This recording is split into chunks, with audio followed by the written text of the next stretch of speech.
Alright guys, before I start, I bet you're wondering, why does this dude keep humming this song? Well, one, copyright. Two, I have no, well, I have a way I could do it. I usually use my Xbox, but I just hum it. Less chance I'll get actual copyright. I'm just humming it terribly, you know. So we're on to Solo, A Star Wars Story. Now, as soon as this was announced, people had a lot of mixed reactions. People were like, oh, I don't know if I ever heard anyone saying, oh, this is going to be good. I've heard a lot of people saying, oh, it's not the same without Harrison Ford. They killed off Han Solo 2 years prior. Now they're going to do, you know, this, or 3 years prior, whatever. Now they're going to do this. Me, I was mixed because I absolutely love Harrison Ford in the role of Han Solo. So with someone else, when they first announced who's going to play him and they showed a picture of him, he didn't look anything like he does there. He had short hair, he had a little bit of facial hair. I'm like, that doesn't look anything like him. And then and then a little bit later they showed a cast photo, and he's got no longer hair, shaved. Oh, wait, no, wait a minute. Now he looks a little familiar. Now, another thing that confused me at first is when I saw her, I thought, wait a minute, she's dead. How could she be in there? Because I thought it was her. Right? I thought it was Jyn Erso. I didn't realize two different actresses. Felicity Jones, Emilia Clarke. Felicity Jones, Emilia Clarke. I thought they were the same actress for a second, and I realized, no, it's not. It's someone else. So what's the plot? Well, it's basically Han Solo's origin story, how he meets Lando, how he meets Chewie, how he gets the Millennium Falcon, the Castle Run, all that basic origin story stuff. Even though what I was told was his origin story is not what we get here. Growing up, I have a couple of friends who read the books. And in the books, at least as far as I was told, Han Solo's origin stories was that in his origin story, he was raised by Wookiees. In this version, he doesn't meet Chewie until he's an adult. You're going to play around with origin story, fine. But as soon as they showed, like, I think I saw a clip where in one of the trailers where he meets Chewie and in that dungeon, and I'm like, no. Oh, maybe they're just trapped in a dungeon together. And then I watched, and I'm like, huh? You should already know Chewie. If he was raised by Wookiees, he should know Chewie. What are they doing? And I gotta be open to interpretation, and I am. So, yeah. If I'm wrong, I just know a couple of friends when I was younger, you know, they told me that's what it was. I think I even read it on the computer at school. So I got an itch and it needs to be scratched.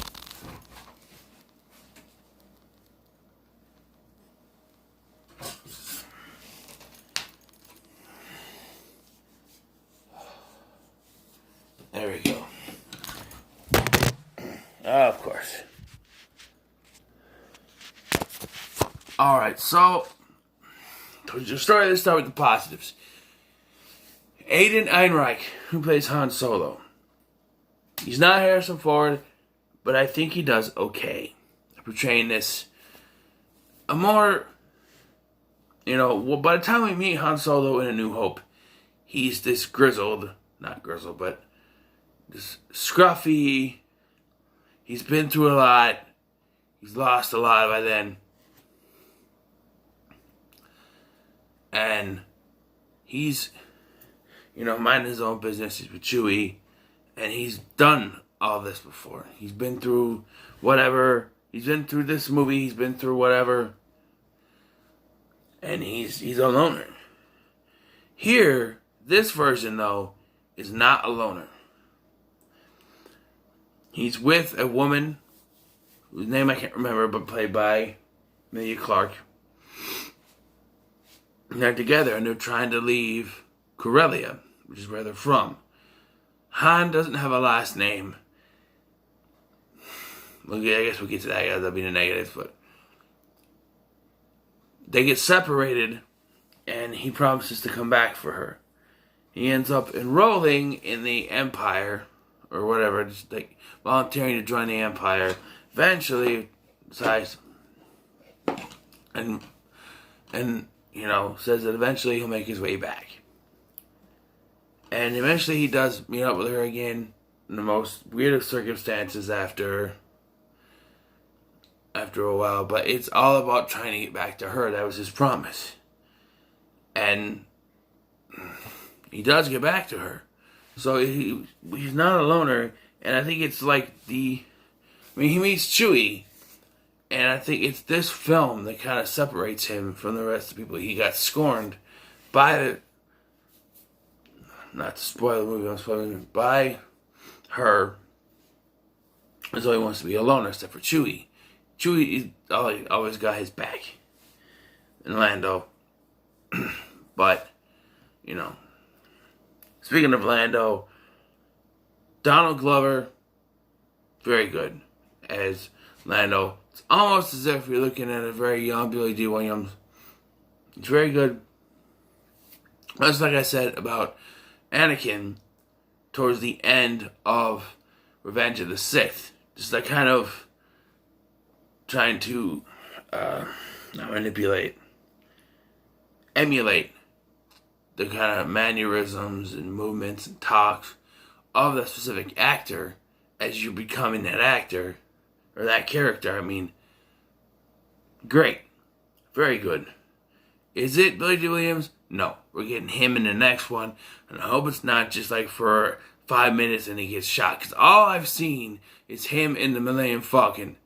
And I hope it's not just... Woody Harrelson is in this. And for what he's given, he does a pretty good job. Basically playing Woody Harrelson with a bad toupee on. But his hair looks better in this than whatever they gave him in Venom.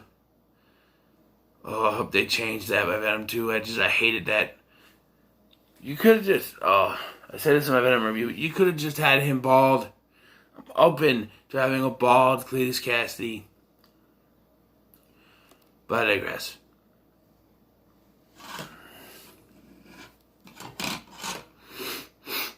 What else? As I always mention in these movies so far, the cinematography, the size, the scale, the scope, wonderful shots. The Kessel Run itself. Again, even growing up with the original trilogy, I never really knew what the Kessel Run was. It said the guy who made the ship that made the Kessel Run in less than 12 parsecs. So was the Kessel? I always thought that maybe the Kessel was a ship, and he made it run in less than 12 parsecs. But then it's actually a Kessel Run, like it's a run you have to make. And yeah, it's just confusing. It's even confusing. You haven't seen this movie. But yeah, it's fun to finally see that. And then, like I said, cinematography, very good. Emilia Clarke, for what she's given, she's good. There's one term of the character that's going to be in the negatives. Maybe she's a mixed asset. We're going to mix. She's mixed because she's good for what she gives, and then what her character does towards the end, like turning on Han, basically. You see it coming, but it just So now we're going to negative. Paul Bettany is the villain. Coming off being Vision for, 3 films in the cinema? 3 or 4 films. Three. I don't know. Kind of just playing this villain. He's your average run-of-the-mill Star Wars villain. He's treated like this big, bad guy of this organization. He looms over the film, but eventually he does die, and it's just like, what did he even do? We get another negative is we get the reveal that he was working for, or even she was working for Darth Maul. Now, I know that he was in Star Wars Clone Wars. I know he's in Star Wars Rebels with those spider legs. Okay, I know that.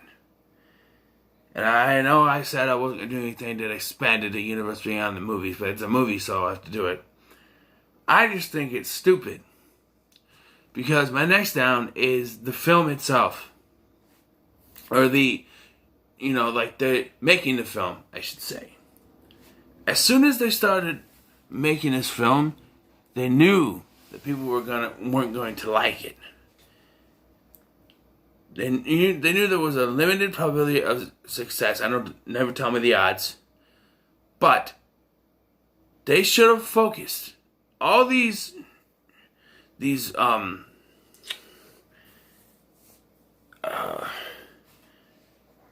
Star Wars story films were supposed to be one-offs, right? But they thought that Han Solo was a bankable enough character without Harrison Ford playing the character. Even without that, they thought he was bankable enough to continue to have more than one film based around the character. They left some things open. I don't know when in the timeline this takes place, but I'm pretty sure it's a good stretch away from A New Hope, where they could do at least 2 more films to connect it. And after I watched it the first time, I'm like, you know what? Yeah, I'm up for it. But of course, party poopers out there that think Harrison Ford is the only Han Solo, therefore this movie sucks. Got their way, because now that they even stopped, they halted other spin-off movies like a Obi-Wan Kenobi and a Boba Fett. And now they've launched a streaming service specifically for that, with The Mandalorian and with the eventually Obi-Wan series.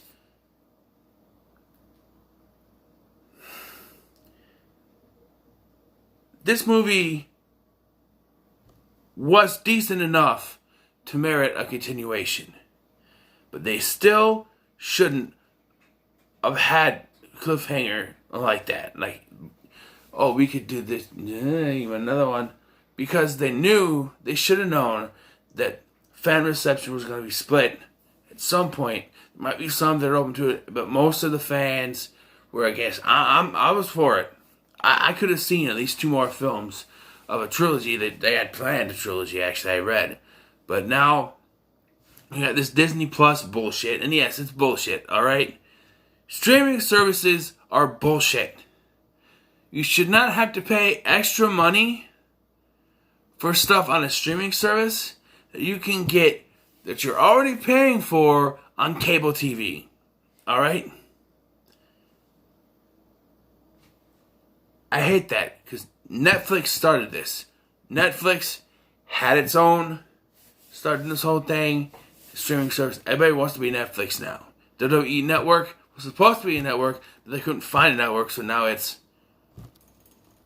a streaming service. And now there's all these other bullshit streaming services coming out.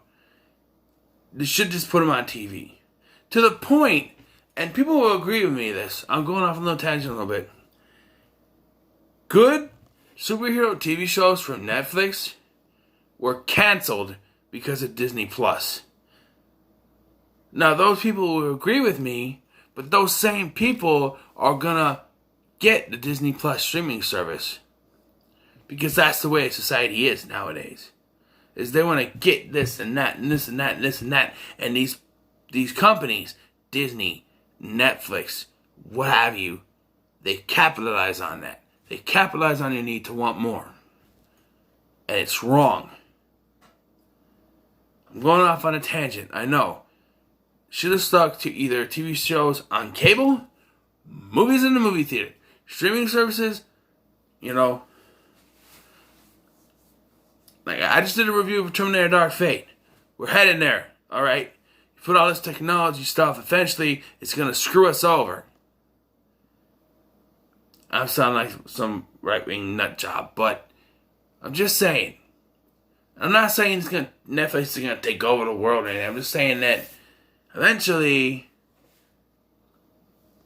like people keep saying that physical media is going to go away because of all the streaming services. My point exactly. I don't want that to happen. VHS has already gone away. But I loved VHS. And you got DVD, you got Blu-ray. Hardly anyone ever gets DVD anymore. And I'm going off on another tangent, but I'm just saying, kind of wrap this up a little bit. Streaming services are bullshit. Alright? They just want you to pay more extra money out of your pocket for that shit when they can just put it in theater or they can put it on regular TV. And like I said, good superhero TV shows like Daredevil or The Punisher or Luke Cage are canceled off Netflix because Disney wants to take all of that stuff off of Netflix for Disney Plus. But they're not even going to put them on Disney Plus. It'd be one thing if they were going to put those Marvel shows, renew them, and put them on Disney Plus. But they're not. Now, there's rumors they're going to go into the MCU, but I don't have any faith in that myself. But who knows? Back to Star Wars, though. Like I said, the big negative was setting up for a possible sequel. You should have stuck to it, you know. I mean, the most obvious way you could have went, instead of Darth Maul and trying to set up something else, just have it be Sidious. Have Ian McDiarmid come in, record a little 5-minute speech or whatever he's talking, and it'd be more simple than that. It'd be easy. It would connect. But you had to set up something, ooh, you might be in a sequel, but you knew you weren't going to get a sequel. You knew people weren't going to like this movie the way you wanted them to like it. I didn't even go to the movie theater to see it. Alright? I waited. Alright? Because I knew it wasn't going to be worth it.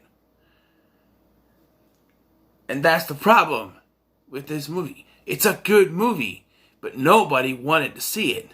Because it's not Harrison Ford. Because it's if they did a Harrison, what they could have done, and I know he's old as hell, but do a Han Solo movie that takes place between Return of the Jedi and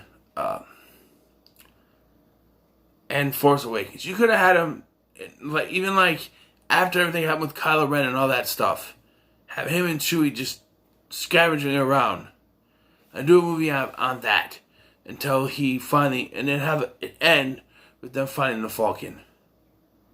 That would have been better. At least Harrison Ford, as old as he is, would have been Han Solo. I know he probably wouldn't have come back for it because he wanted Han dead since the first film he did, but I'm just saying,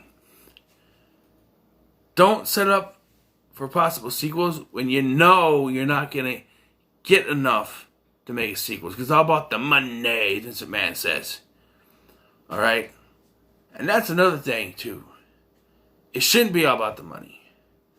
If you want to make a trilogy, make the damn trilogy. Because there's some people out there like myself who were ready for it. Like I said with the Amazing Spider-Man stuff. Well, I know I didn't because I erased that. But I went into that tangent about the Amazing Spider-Man movies. How there should have been a 3 and a 4 in the Spider-Man universe. Because of the fact that there might be fans out there. I'm a Spider-Man fanboy. And I think there should have been its own Spider-Man universe. And now it's shoved in the MCU. And it's getting, not overshadowed, but they're shoving other heroes in. Like they shoved Nick Fury in Far From Home. They shoved Iron Man. And even Iron Man's presence felt in Far From Home. It's just, he needs his own separate universe. And Han Solo could have had his own separate trilogy. But he didn't because people are dicks. And they shook their finger. That's not Han Solo because it's not Harrison Ford's argument. It sucks ass. People judged it. As soon as they saw it wasn't Harrison Ford, they're like, that movie sucks. We're not going to go see it. And that's why he didn't make money off of it. You could have put Harrison Ford telling a story. You could have had it. You could even said it during Force Awakens when they're on the Falcon and he tells the story of the Kessel Run. Speaking of the Kessel Run, you ever heard that story? I've heard some things. Let me tell you what really happened.